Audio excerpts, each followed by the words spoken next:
used to be a defined season. It would start up when it started getting warm, March, April into May, and then we'd really have our most active season right up until the monsoons gave us significant precipitation. But now we're in fire season all year long, so we call it more of a fire year. We've got a Type 1, a Type 2, and a Type 3 helicopter on base available this morning. And then we do have the air attack platform, the VLAT Tanker 910, and the large air tanker available there. So we've got a pretty robust initial attack capability right now. Really, our aircraft aren't putting out the fires. They're certainly aiding the ground firefighters to knock down a higher flame front so that they can get in and dig that fire line down to bare mineral soil and aid in containment.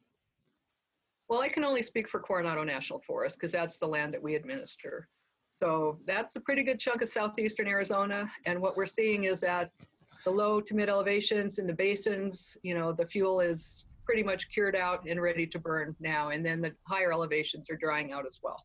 And as we've pretty much advanced, with the exception of the C-130s, to an all-jet fleet for our large air tankers, we've been able to look at what makes strategic sense in the big picture. The big picture would be from the Washington office level.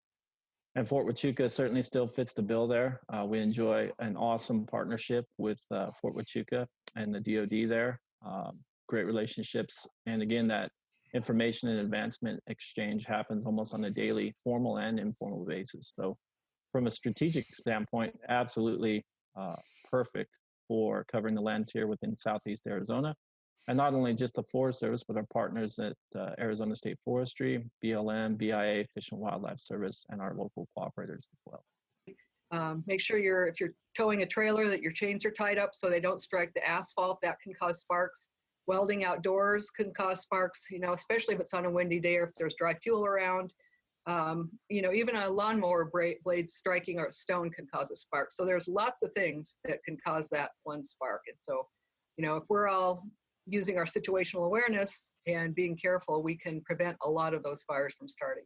It's just a good reminder that the Forest Service has an ad campaign out there, "If you fly, we can't."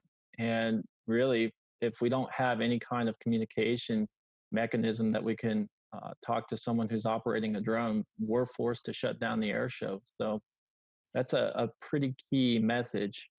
Throughout the last 5 years, we've had a number of instances where we've had to shut down initial attack, and those fires have subsequently gone on to take out a number of structures and subdivisions and gone to large fire status instead of initial attack, just because folks wanted to utilize their drone and maybe catch their own footage for their own personal use or any of the various social media platforms that are out there. So help us help everyone else out and keep your drones on the ground so we can contain the fire.